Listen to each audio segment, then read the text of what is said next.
सहनाववतु सहनौ भुनक्तु सह वीर्यं करवावहै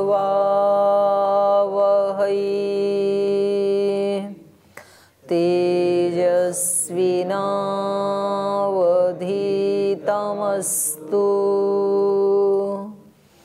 मा विद्विषावहै। ॐ शान्ति शान्ति शान्तिः। न्याय दर्शन का द्वितीय अध्याय हम पढ़ रहे हैं और प्रकरण चल रहा है अब परीक्षाओं का, क्योंकि न्याय दर्शन के प्रथम अध्याय में आचार्य ने बताया कि ये जो 16 पदार्थ हैं, इनका यदि हमें यथार्थ ज्ञान हो जाए, तत्व ज्ञान हो जाए, तो हमें निश्रेयस की प्राप्ति हो सकती है। तो कहने का अभिप्राय ये है, इस 16 में भी प्रमेय जो हैं वो तो 12 ही हैं, बाकी तो उस प्रमेय को जानने के लिए साधन है, प्रमाण भी साधन है। और प्रमेय के बाद फिर संशय, प्रयोजन, दृष्टांत, सिद्धांत, अवयव, तर्क, निर्णय, वाद, जल्प, वितंडा, हेत्वाभास, छल जाति, निग्रह स्थान, ये सब के सब क्या हैं? साधन ही हैं प्रमेय को जानने के लिए या अपने सत्य की रक्षा करने के लिए। तो इनका ये मानना है कि भाई आप जिन चीज़ों का सुबह से शाम तक जिनके सानिध्य में आप रहते हैं, जो 12 प्रमेय हैं, शरीर, इंद्रिय, मन, बुद्धि आदि, तो उनका ही यदि हमें ठीक ठीक से यथार्थ ज्ञान हो जाए, शरीर में रह जरूर रहे हैं, वर्षों से रह रहे हैं हम इस शरीर में, लेकिन हमें शरीर का ज्ञान नहीं है। इंद्रियों के साथ हम रह रहे हैं, इंद्रियों का सदुपयोग कैसे हो, इनका कैसे हम सदुपयोग करें, कैसे अपने लिए हम इन इंद्रियों को सुखदायिनी बना लें, हमें ज्ञान नहीं है। मन के साथ इस जन्म नहीं, अनेक अनेक जन्मों से रह रहे हैं इन्हीं मन और इंद्रियों के साथ, क्योंकि मन और इंद्रियां तो चेंज नहीं होती ना, एक बार जो मिल गई वो ही अगले जन्म में, उससे अगले में, उससे अगले में, पिछले में, सब में वो ही रहती हैं जब तक कि प्रलय को प्राप्त ना हो। तो इन सब चीज़ों के साथ जिनके साथ हम रहते हैं, उन्हीं का हमें यदि पता लग जाए तो हम निश्रेयस को प्राप्त हो सकते हैं। तो कितनी अच्छी बात बताई देखो गौतम ऋषि ने। तो अब इन्होंने पहले तो उनका लक्षण किया, पहले उद्देश्य किया कि भाई इन इन चीज़ों को जान लो, फिर उनका लक्षण बताया और अब उनकी परीक्षा कर रहे हैं।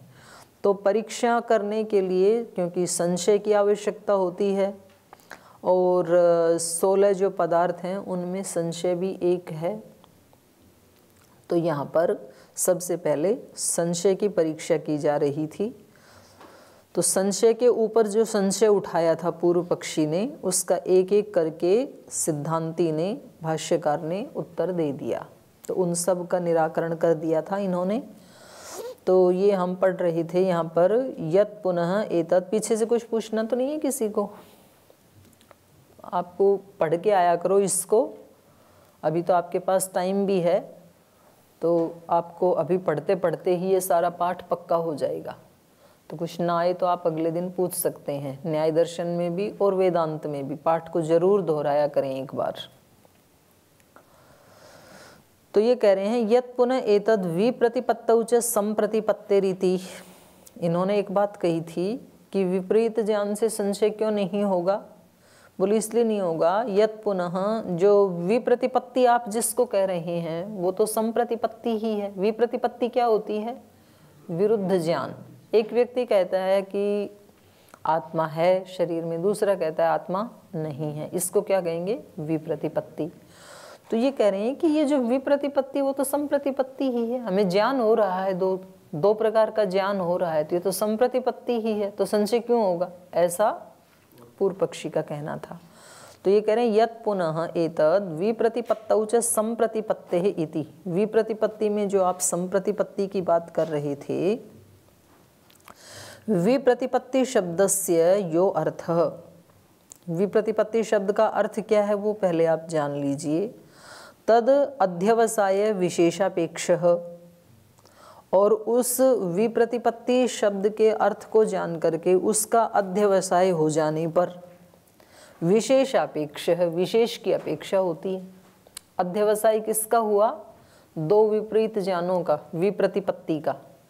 विप्रतिपत्ति माने विपरीत कोटि के दो ज्ञान का अध्यवसाय हुआ एक व्यक्ति को, और विशेषापेक्ष है, इसको विशेष की अपेक्षा है कि भाई वास्तव में आत्मा है या नहीं है, तो संशय उत्पन्न होगा ही ना। तो कह रहे हैं संशय, यहाँ पर श छुटा हुआ है, एक तालव्य शकार और लगा लीजिए। संशय हेतु तस्य च समाख्यांतरेण न निवृत्ति ही।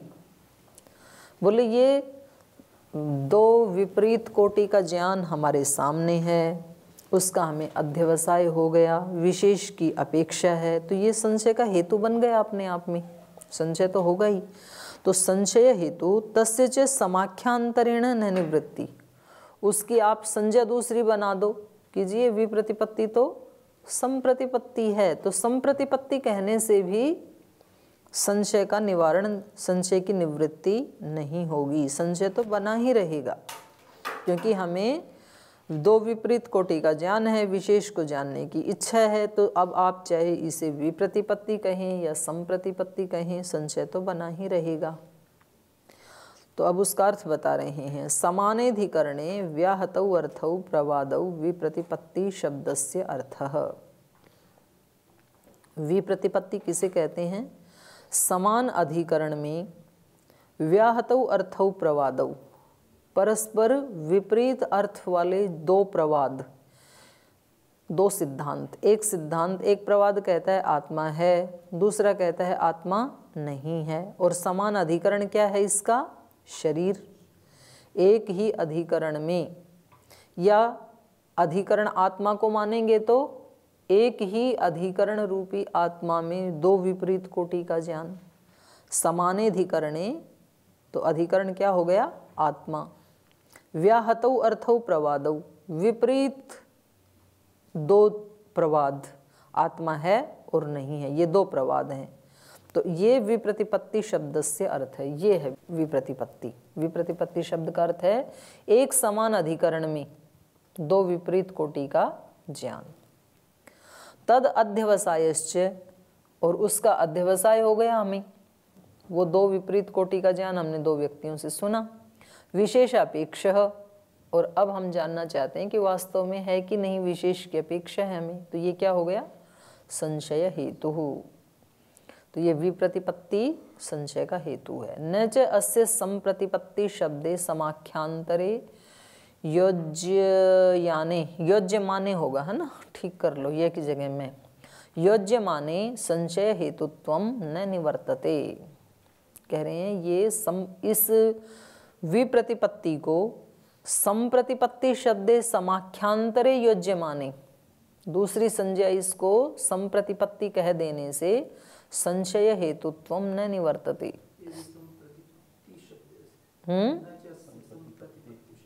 हाँ, पत्ती छूटा हुआ है यहाँ पर भी। न च अस्य संप्रतिपत्ति, पत्ती और लगा लीजिए, संप्रतिपत्ति शब्दे समाख्यांतरे योज्यमाने संशय हेतुत्वम न निवर्तते। तदिदम अकृत बुद्धि सम्मोहनम इति।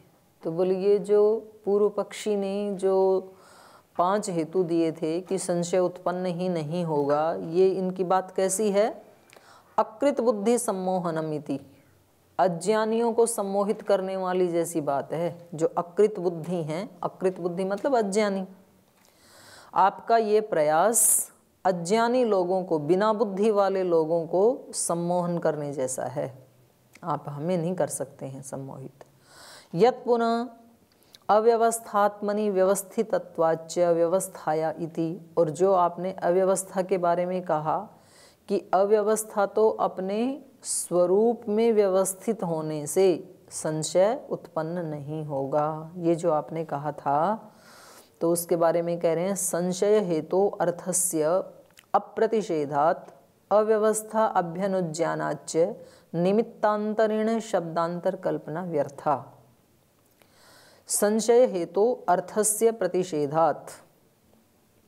संशय का जो हेतु है, संशय हेतु हो, संशय का हेतु, संशय से हेतु, संशय के हेतु का जो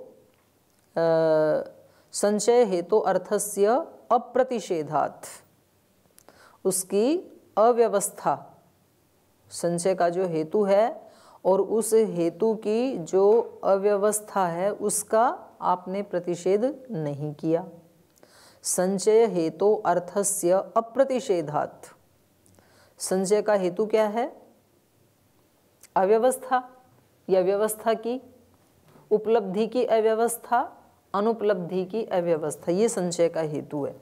तो कह रहे हैं वो जो संशय का हेतु था उसका तो प्रतिषेध किया नहीं आपने, माने व्यवस्था की उपलब्धि, उपलब्धि की अव्यवस्था, अनुपलब्धि की अव्यवस्था, उसका तो प्रतिषेध किया नहीं, बल्कि क्या किया आपने?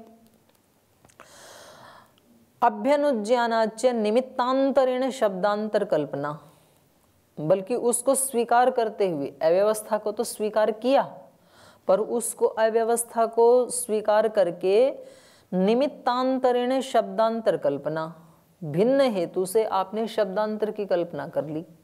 हेतु क्या दिया? भिन्न हेतु क्या दिया इन्होंने? अपने स्वरूप में पर प्रतिष्ठित है अव्यवस्था, ये हेतु दिया।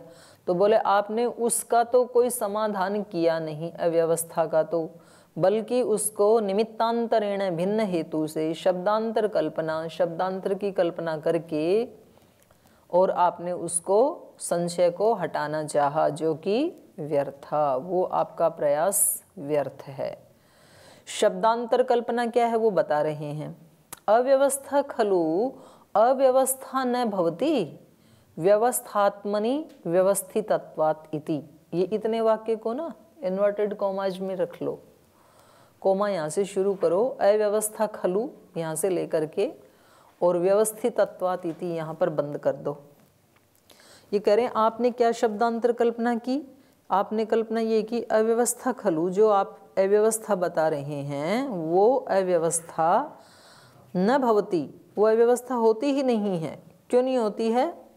अव्यवस्थात्मनि व्यवस्थितत्वात्, वो अव्यवस्था के अपने स्वरूप में व्यवस्थित होने से वो अव्यवस्था होती ही नहीं है। ये शब्दांतर कल्पना करके आपने संशय नहीं होता है ये कहने की जो कोशिश की वो व्यर्थ है। न अनयो उपलब्धि अनुपलब्ध्यो हो, ये है नहीं है, द है, सदसद विषयत्वम, पूरा द है, ये है की जगह। सदसद विषयत्वम विशेषापेक्षम संशय हेतुर न भवति इति प्रतिसिध्यते। कह रहे हैं अनयो उपलब्धि अनुपलब्ध्यो हो, ये जो उपलब्धि और अनुपलब्धि हैं, जो सदसद विषयत्वम, जिसमें इनका विषय क्या है? सदसद विषय वाली हैं, ये कभी होती हैं, कभी उपलब्धि होती है, कभी नहीं होती है। तो अनयो उपलब्धि अनुपलब्ध्यो सदसद विषयत्वम विशेषापेक्षम, सदसद विषय वाली हैं और विशेष की हमें अपेक्षा है। तो विशेषापेक्षम संशय हेतु न भवति न प्रतिसिध्यते, माने वो ये संशय की हेतु नहीं होती हैं, ऐसा आपने जो प्रतिषेध किया था वो न प्रतिसिध्यते, वो प्रतिसिद्ध नहीं होगा। जो स्टार्टिंग में जो न था वो यहाँ आकर के जुड़ जाएगा। तो वाक्य बन गया अनयो उपलब्धि अनुपलब्ध्यो सदसद विषयत्वम विशेषापेक्षम संशय हेतुर न भवति इति न प्रतिसिध्यते। ये आपके द्वारा प्रतिषेध नहीं किया जाएगा, अर्थात संशय की हेतु बनेंगी ही। उपलब्धि अनुपलब्धि की जो अव्यवस्था है वो संशय की हेतु बनेंगी ही। यहाँ पर पूर्ण विराम लगा लीजिए प्रतिसिद्धते के बाद। आगे है यावता च अव्यवस्थात्मनि व्यवस्थिता न तावता आत्मानं जहाति। और कह रहे हैं यावता च अव्यवस्था आत्मनि व्यवस्थिता, जब तक ये अव्यवस्था अपने स्वरूप में व्यवस्थित है, न तावता आत्मानं जहाति, तब तक वो अपने स्वरूप को छोड़ती नहीं है, अर्थात अव्यवस्था ही बनी रहती है। तावता ही अनुज्ञाता अव्यवस्था, तो ये तो आपने भी माना ही है, उस अव्यवस्था को तो आपने भी स्वीकार किया है। आपने कैसे स्वीकार किया कि वो ही उसका स्वरूप है, तो व्यवस्था को तो आपने जाना ही है। एवं इयम क्रियमाणापि शब्दांतर कल्पना नार्थांतरम साधयति इति, तो यद्यपि आपने शब्दांतर की कल्पना भी की, लेकिन शब्दांतर की कल्पना किए जाने पर भी आपका ये प्रयास अर्थांतरम न साधयति इति, अर्थांतर को सिद्ध करने वाला नहीं हो सका। अर्थात संशय तो उत्पन्न होगा ही। आपने जो कहा ना कि संशय उत्पन्न नहीं होगा, तो ये आपका प्रयास सिद्ध नहीं हुआ। यत् पुनः एतत्, और जो लास्ट में आपने कहा तथा अत्यंत संशय, क्योंकि समान धर्म तो वस्तु में हमेशा बना ही रहता है, और यदि वो समान धर्म संशय का हेतु है तो संशय सदा बना ही रहेगा, अत्यंत संशय बन जाएगा। ये जो आपने कहा था, यत् पुनः एतत् यथा अत्यंत संशय तद्धर्म सातत्योपपत्ते है, क्योंकि जो समान धर्म है उसकी सतत उपपत्ति होने से, नायम समान धर्मादिभ्य एव संशय, तो हमारा ये कहना है कि संशय केवल समान धर्म से उत्पन्न नहीं होता है। किम तर्हि, तो कैसे होता है? तद विषय अध्यवसायात, उस विषय का अध्यवसाय होने से, ये कहा था हमने समान धर्मोपपत्ति, उपपत्ति शब्द भी तो लगाया था ना, तो उपपत्ति का मतलब अध्यवसाय ही है। और विशेष स्मृति सहितात इत्यतः न अत्यंत संशय इति, ये संहितात है ना, तो बिंदी जो है उसको काट दीजिए ऊपर से। विशेष स्मृति सहितात, संशय कैसे होता है? तद विषया अध्यवसायात, उस विषय का ज्ञान होने से, अध्यवसाय होने से। कैसा? विशेष स्मृति सहितात, विशेष का भी ज्ञान है इसको, माने उस विशेष को जानना चाहता है कि भाई विशेष क्या होना चाहिए, तो विशेष स्मृति सहितात तद विषय अध्यवसायात न अत्यंत संशय, अत्यंत संशय नहीं बनेगा, क्योंकि विशेष को जानना चाहता है, जैसे ही विशेष को जानेगा संशय हट जाएगा। अन्यतर धर्म अध्यवसायाद व न संशय, या ये कहें कि विशेष धर्म का अध्यवसाय होने से संशय नहीं होता है। तन्न युक्तम, हाँ ये इसका पूर्व पक्षी का कहना है कि फिर आपको सूत्र में क्या कहना चाहिए था? अन्यतर धर्म अध्यवसायात व न संशय इति, समान धर्म विशेष धर्म, तो समान धर्म तो कभी वस्तु को छोड़ते नहीं है, और अन्यतर धर्म मतलब विशेष धर्म, तो विशेष धर्म का अध्यवसाय होने से संशय नहीं होता है, ये आपको स्पष्ट करना चाहिए था लक्षण में। तो ये कह रहे हैं कि तन्न युक्तम, इसको लिखने की या स्पष्ट करने की कोई ज़रूरत नहीं है, आपका ये कथन युक्त नहीं है, क्योंकि विशेषापेक्षो विमर्श संशय इति वचनात्, सूत्र में हमने ये वचन पढ़ ही दिया ना। क्या पढ़ा हमने? विशेषापेक्षो विमर्श, विशेष की अपेक्षा रहती है जिस विमर्श को, वो संशय होता है। विशेषस्य, और विशेष क्या है? अन्यतर धर्म, विशेष तो अन्यतर धर्म ही होता है, तो अलग से अन्यतर धर्म पढ़ने की आवश्यकता नहीं है। विशेषस्य अन्यतर धर्मो न तस्मिन् अध्यवसीयमाने विशेषापेक्षा संभवति इति, उसको यदि हमने जान लिया विशेष धर्म को या अन्यतर धर्म को, तो तस्मिन् अध्यवसीयमाने, उसका अध्यवसाय हो जाने पर विशेषापेक्षा न संभवती थी, फिर विशेष की अपेक्षा नहीं रहेगी। तो इस प्रकार से इन्होंने 5 सूत्रों में लगाए हुए आक्षेपों को एक ही सूत्र में समाधान कर दिया, उद्धार कर दिया।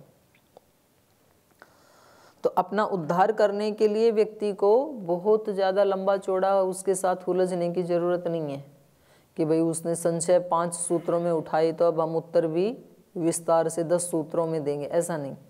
आप शॉर्ट में अपनी बात कहो, आगे बढ़ जाओ। कोई व्यक्ति आपके ऊपर आक्षेप लगाता है तो बोले जी आपको कोई भ्रम हुआ है, ऐसा कुछ भी नहीं है, इतनी बात उसको कहो, आगे बढ़ जाओ। लंबा चौड़ा क्लियरिफिकेशन देने की ज़रूरत नहीं है। तो आगे कह रहे हैं यत्र संशयः तत्रैव तत्रैवम उत्तरोत्तर प्रसंगः। तो कह रहे हैं ऐसे ही जैसे यहाँ संशय में संशय उठाया था, ऐसे ही जहाँ जहाँ कहीं संशय उत्पन्न हो, आगे परीक्षा करेंगे ना, तो जहाँ जहाँ कहीं भी संशय उत्पन्न हो तत्रैवम उत्तरोत्तर प्रसंग है, तो वैसे वहाँ पर ऐसे ही समाधान करना है हमें, जैसे हमने यहाँ किया। यत्र यत्र संशय पूर्विका परीक्षा शास्त्रे कथायां वा तत्र तत्रैवं संशये परेण प्रतिसिद्धे समाधिर्वाच्य इति। जहाँ जहाँ कहीं भी संशय पूर्वक परीक्षा चले किसी शास्त्र में या कथा में, तो वहाँ वहाँ तत्र तत्र एवं संशये परेण, किसी परपक्ष के द्वारा संशय उठाए जाने पर, प्रतिसिद्धे और हमारे पक्ष का प्रतिषेध किए जाने पर, समाधिर्वाच्य समाधान करना चाहिए इति, ऐसा है। अतः सर्व परीक्षा व्यापित्वात् प्रथमं संशयः परीक्षित इति, क्योंकि सभी परीक्षाओं में ये व्याप्त है संशय, क्योंकि परीक्षा करने के लिए पहले संशय ही उठाना पड़ता है, तो इसलिए सर्वप्रथम हमने संशय की ही परीक्षा कर ली है। और इसका परिणाम क्या आया? संशय का जो लक्षण सूत्रकार ने बताया था वो बिल्कुल ठीक है। इति सप्तभी सूत्रैः संशय परीक्षा प्रकरणम। तो अब ये ऐसे प्रकरण चलेंगे, तो आपको ये भी ध्यान रखना है, जैसे ये द्वितीय अध्याय का जो प्रथम आह्निक है उसमें कौन कौन से प्रकरण आए, तो 1 से 7 सूत्र तक कौन सा प्रकरण चला? संशय परीक्षा प्रकरणम। अथ प्रमाण परीक्षा प्रकरणम, अब दूसरा प्रकरण चल पड़ा। जैसे अष्टाध्यायी प्रकरणों में बटी हुई है ना, तो ऐसे ही ये न्याय दर्शन भी जो परीक्षा वाला भाग है वो प्रकरणों में बटा हुआ है। उद्देश्य प्रकरण, लक्षण प्रकरण, फिर अब परीक्षा प्रकरण, परीक्षा प्रकरण में भी फिर संशय परीक्षा प्रकरणम, प्रमाण परीक्षा, ऐसे चलेगा ये। तो अब सबसे पहले प्रमाण शब्द ही है 16 पदार्थों में, तो प्रमाण की परीक्षा करते हैं। तो प्रमाण का मतलब यहाँ तीनों का ही सामान्य रूप से परीक्षण कर रहे हैं, ये परीक्षा कर रहे हैं। तो पूर्व पक्षी क्या कह रहा है?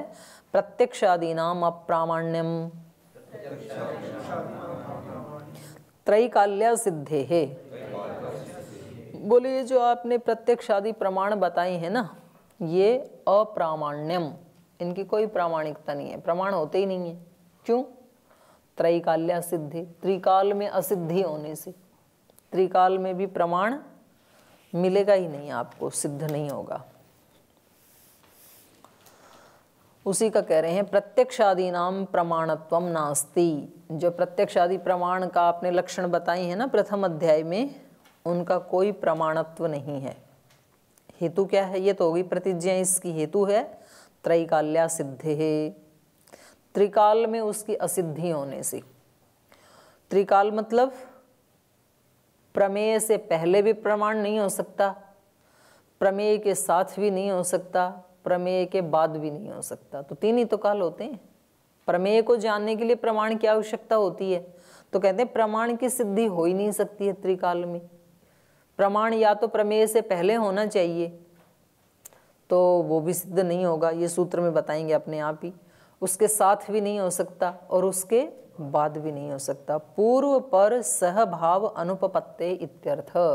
प्रमाण का पूर्व भाव भी नहीं है, पर भाव भी नहीं है, सहभाव भी नहीं है, तीनों भावों की अनुपपत्ति होने से।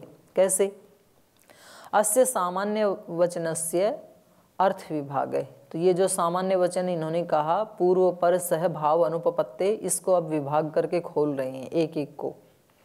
तो कह रहे हैं पूर्वम ही प्रमाण सिद्धौ नेन्द्रियार्थ सन्निकर्षात् प्रत्यक्षोत्पत्ति ही। कह रहे हैं यदि प्रमेय से पहले ही प्रमाण सिद्ध है, ऐसा माने, पूर्वम ही प्रमाण सिद्धौ, प्रमेय से पहले ही यदि प्रमाण को सिद्ध मानते हैं आप, तो फिर जो आपने प्रमाण की लक्षण बताया इंद्रियार्थ सन्निकर्षोत्पन्नम ज्ञानम प्रत्यक्षम, तो वो नहीं होगा, क्योंकि प्रमाण तो पहले ही है। अभी आप इंद्रिय और अर्थ के सन्निकर्ष से जो उत्पन्न ज्ञान है वो प्रत्यक्ष प्रमाण है, तो ये तो सिद्ध होगा ही नहीं। क्यों सिद्ध नहीं होगा? प्रमाण तो पहले ही है, प्रत्यक्ष ज्ञान पहले से ही है किसी व्यक्ति को। तो अब उस प्रमेय के साथ मेरी इंद्रिय का उस अर्थ के साथ सन्निकर्ष हो, अर्थ पहले ही है, और फिर उससे जो ज्ञान उत्पन्न हो रहा है उसको हम प्रत्यक्ष प्रमाण कहें, ये सिद्ध नहीं हो पाएगा। समझ में आया है क्या खंडन कर रहे हैं? पहले ही है ना प्रमाण। यदि पहले ऐसा मानते हो आप, वो प्रमेय है और प्रमेय से पहले ही प्रमाण है, यदि ऐसा मानते हो तो फिर आपकी ये परिभाषा ठीक नहीं है जो आपने प्रत्यक्ष की परिभाषा दी है। क्योंकि इंद्रिय के साथ अर्थ का जो सन्निकर्ष होता है उससे हम रूप रस गंध आदि के बारे में जानते हैं ना, उसी को तो हम प्रत्यक्ष कहते हैं, और उसका ज्ञान हमें पहले से ही है, प्रमाण है पहले ही। तो फिर ये बन नहीं पाएगी परिभाषा जो हमने बनाई है। गंधादि विषयम ज्ञानम प्रत्यक्षम, प्रत्यक्षम किसको कहते हैं? गंधादि के ज्ञान को, रूप रस गंध आदि का जो ज्ञान है उस इंद्रिय का उस अर्थ से जो सन्निकर्ष होता है उससे उत्पन्न होने वाला जो ज्ञान है उसको हम प्रत्यक्ष कहते हैं। तद यदि पूर्वम, और वो उससे पहले ही है। पश्चात गंधादि नाम सिद्धि ही, प्रमाण पहले ही है, ज्ञान पहले ही है और उसके बाद गंधादि की सिद्धि होती है। तो कह रहे हैं ये ठीक नहीं है। नेदम गंधादि सन्निकर्षाद उत्पद्यते इति, तो ये जो ज्ञान है ये गंधादि का के साथ उस इंद्रिय के सन्निकर्ष से उत्पन्न होने वाला ज्ञान नहीं हो सकता, क्योंकि प्रमाण तो पहले ही आपके पास। तो यदि आप प्रमाण को प्रमेय से पहले मानते हैं तो भी ये सिद्ध नहीं हो पाएगा। और यदि आप कहो कि नहीं प्रमाण पहले नहीं है, प्रमेय पहले है बाद में प्रमाण आता है, तो कह रहे हैं पश्चात सिद्धौ न प्रमाणेभ्य प्रमेय सिद्धि ही। यदि आप कहते हो कि प्रमेय पहले ही है और पश्चात प्रमाण सिद्ध हो, प्रमाण बाद में सिद्ध होता है, तो कह रहे हैं ये भी नहीं हो सकता है, क्योंकि न प्रमेय सिद्धि प्रमाणेभ्य, क्योंकि प्रमाण से ही प्रमेय की सिद्धि होती है। यदि पहले ही कोई चीज प्रमेय है तो प्रमेय बनी कैसे बिना प्रमाण के? तो प्रमेय से पहले नहीं हो सकता, प्रमाण प्रमेय के बाद भी नहीं हो सकता, क्योंकि पहले प्रमाण हो तब तो वो वस्तु प्रमेय बने, और प्रमाण तो है नहीं अभी, तो पहले ही प्रमेय कैसे होगा? वही कह रहे हैं, ये कह रहे हैं असति प्रमाणे केन प्रमीयमाणो अर्थ प्रमेय स्यात्। जब प्रमाण ही नहीं था पहले तो किस चीज से प्रमीयमाण होकर के ये पदार्थ प्रमेय बना? प्रमाण से ही तो प्रमेय बनता है ना। प्रमाणेन खलु प्रमीयमाणो अर्थः प्रमेयम इति एतत् सिद्ध्यति, क्योंकि प्रमाण से प्रमीयमाण है जो मापा जाने वाला जो पदार्थ है उसी को तो प्रमेय कहते हैं, तभी तो प्रमेय की सिद्धि होगी। तो प्रमेय से पहले प्रमाण नहीं हो सकता है, प्रमेय के बाद भी प्रमाण नहीं हो सकता है। तो बोले कोई बात नहीं, ठीक है, साथ साथ हो जाएंगे प्रमेय और प्रमाण। तो उसका भी खंडन कर रहे हैं। युगपत सिद्धौ प्रत्यर्थ नियतत्वात् क्रमवृत्तित्वभावो बुद्धिनाम। बुद्धि का मतलब होता है ज्ञान। न्याय दर्शन में जहाँ जहाँ भी बुद्धि शब्द आएगा वहाँ वहाँ क्या अर्थ होगा? ज्ञान। बुद्धिर उपलब्धिर ज्ञानम इति अनर्थांतरम। कहीं बुद्धि शब्द आए, उपलब्धि आए या ज्ञान आए तो उसका अर्थ ज्ञान ही होता है। तो ये कह रहे हैं युगपत सिद्धौ, चलो प्रमाण और प्रमेय दोनों को साथ साथ सिद्ध होते हैं ऐसा मान लेते हैं। प्रमेय और प्रमाण एक साथ ही उत्पन्न होते हैं ऐसा मान लेते हैं। बोले ऐसा मानोगे तो प्रत्यर्थ नियतत्वात्, प्रत्येक विषय का जो ज्ञान है वो नियमित होने के कारण, ज्ञान कैसे हैं? प्रत्यर्थ नियत हैं। तो प्रत्यर्थ नियत होने के कारण क्रमवृत्तित्व अभाव बुद्धि नाम, ज्ञानों का के क्रमवृत्तित्व का अभाव हो जाएगा। क्रमवृत्तित्व मतलब मन एक बार में एक ही ज्ञान उत्पन्न कर सकता है, ऐसा है ना, लक्षण बनाया ना इन्होंने, युगपत ज्ञानानुपत्तिर मनसोलिंगम। अगर साथ साथ हो रहा है तो एक ही साथ कई ज्ञान उत्पन्न होने लगेंगे ना। जितने प्रमेय उतने प्रमाण साथ साथ उत्पन्न हो रहे हैं, तो ये जो ज्ञानों का क्रमवृत्तित्व है ये नष्ट हो जाएगा। बुद्धि नाम क्रमवृत्तित्व अभाव, तो वो सूत्र फिर खंडित होने लगेगा मन का। युगपत ज्ञानानुपत्तिर मनसो लिंगम, तो साथ साथ भी नहीं हो सकते प्रमेय और प्रमाण।